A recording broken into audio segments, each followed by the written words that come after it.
SCP-049 Plague Doctor. Item Number SCP-049. Object Class Euclid. Special Containment Procedures. SCP-049 is to be contained in a secure holding cell in Research Sector.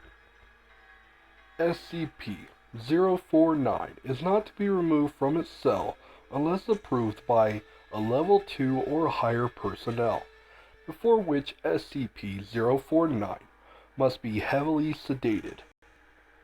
Even so, at such times, SCP-049 is to be accompanied by 2 armed guards and guided by an iron collar, secured by 2 iron poles 2 meters in length, and held firmly by 2 Level 1 or higher personnel while in transit.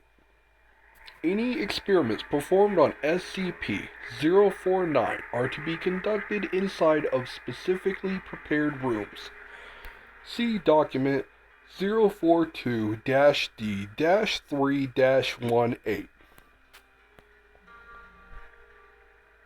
SCP-049 cell should be monitored at all times via a security camera.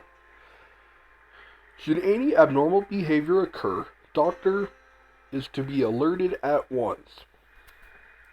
Description: SCP-049 is humanoid in appearance, standing at 1.9 meters tall and weighing 95.3 kilograms. However, the Foundation is currently incapable of studying its face and body more fully, as it is covered in what appears to be garb of the traditional Plague Doctor from 15th and 16th century Europe. This material is actually part of SCP-049's body, as microscopic and genetic testing show it to be similar in structure to muscle, although it feels much like rough leather and the mass much like ceramic. It was originally discovered in England by local police. Mobile Task Force redacted responded to subject outbreak of data expunged. All civilians within a 5.5 kilometer radius were given Class A anesthetics as part of the initial containment procedure. See Addendum A-1. Although it seems to understand English perfectly well, and completely docile until it tries to perform surgery, SCP-049's touch is invariably lethal to humans. After contact with SCP-049's hands, the victim, hereafter referred to as SCP-049-2, suffers data expunged and dies within moments. SCP-049 will then attempt to kill all humans it can see in a similar manner, supposedly to avoid interruption before returning to SCP-049-2. It produces a bag made of data expunged, containing scalpels, needle, thread, and several vials as an yet unidentified substance from somewhere within its body. Research has been unable to locate these tools when inside of SCP-049 through X-ray and similar techniques, and begins dissecting SCP-0429-2 as inserting various chemicals into the body. After approximately 20 minutes, SCP-049 will sew SCP-049-2 back up and become docile once more. After a period of a few minutes, SCP-049-2 will resume vital signs and appears to reanimate. However, SCP-049-2 seems completely without higher brain functions, and will wander aimlessly until it encounters another human. At that point, SCP-049-2's adrenaline and endorphin levels increase to approximately 300% as it attempts to kill any human beings it can find, before returning to its mindless state and wandering until it comes across more humans. At this stage, termination with extreme prejudice is allowed. Failure to enforce this protocol outside of testing scenarios, see Addendum T-049-12, is punishable by termination. Detailed autopsies of SCP-049-2 have found severe unusual substances, along with usual substances in large amounts within the body, including data expunged. However, several have yet to be identified. Researchers with Level 3 or higher authorization refer to Addendum C-1. Addendum A-1. SCP-049 spoke for the first time today, 12/6/20, addressing Dr. A full amount of conversation is attached. Interviewed, SCP-049. Interviewer, Dr. Forward. SCP-049 randomly began speaking with no obvious provocation en route to testing facility. Doctor was recording notes at the time on a handheld microphone. Irrelevant data has been omitted. SCP-049. What is this place? Doctor. What? It's a SCP-049. A laboratory? It's quite marvelous. I now find it no wonder I've seen so few victims of the disease in here. Doctor. Yeah. You see, I thought you'd be incapable of speech. I'm somewhat startled that you can.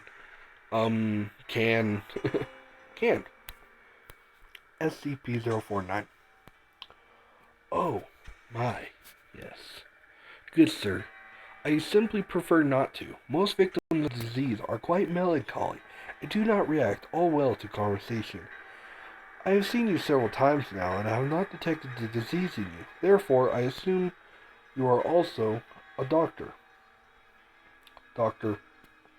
Yes. Actually, call me Redacted. But what disease are you talking about? SCP-049. Why, good doctor, the Great Pestilence. What else? Doctor. Great Pest.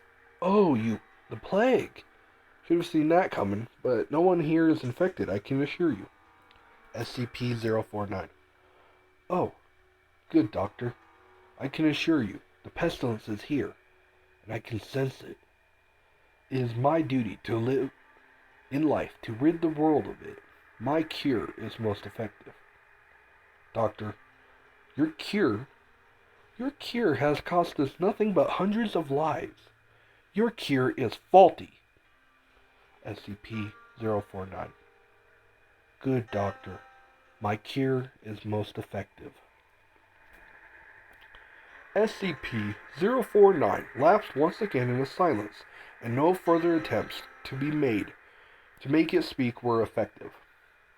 Closing statement. We managed to get our test done for the day, trying to figure out what caused it to perform surgery, or, more accurately, what it detests as the pestilence. So far, research has shown us no correlation between any of the D-Class personnel it has performed surgery on. We're still working on it. Doctor. Addendum C-1, Level 3 authorization required. On 4/26/20, SCP-049 managed to break containment. During the roughly 5-minute period in which it was unsupervised, it came into contact with SCP. Upon being detained, SCP-049 was very calm and amiable. Since this time, however, SCP has been shown to be much more talkative, leading up to and performing surgery.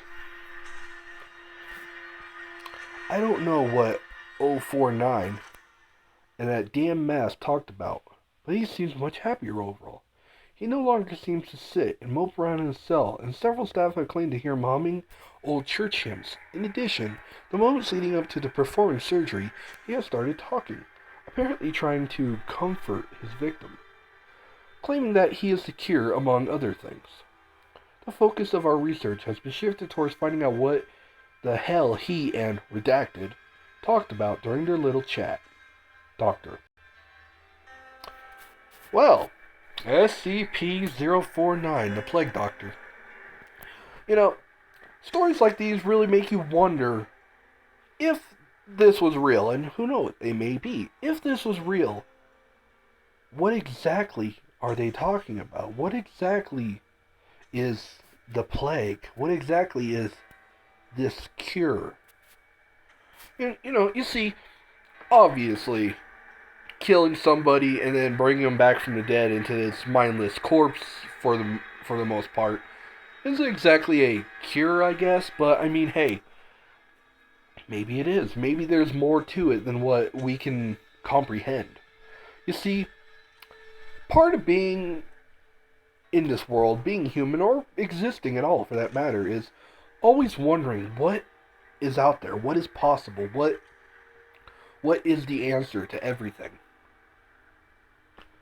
So really, what we have to wonder is this really the cure for the so-called plague? Well, that wraps it up. So, if you have any requests, comments, complaints, if you want to hear anything else, whatever, feel free to ask. Feel free to send me a message, whatever. So, for those of you who didn't get to read it, or just don't want to hear my annoying voice, my horrible voice acting and everything else, then I'll play it through with the volume all the way up and everything else. So,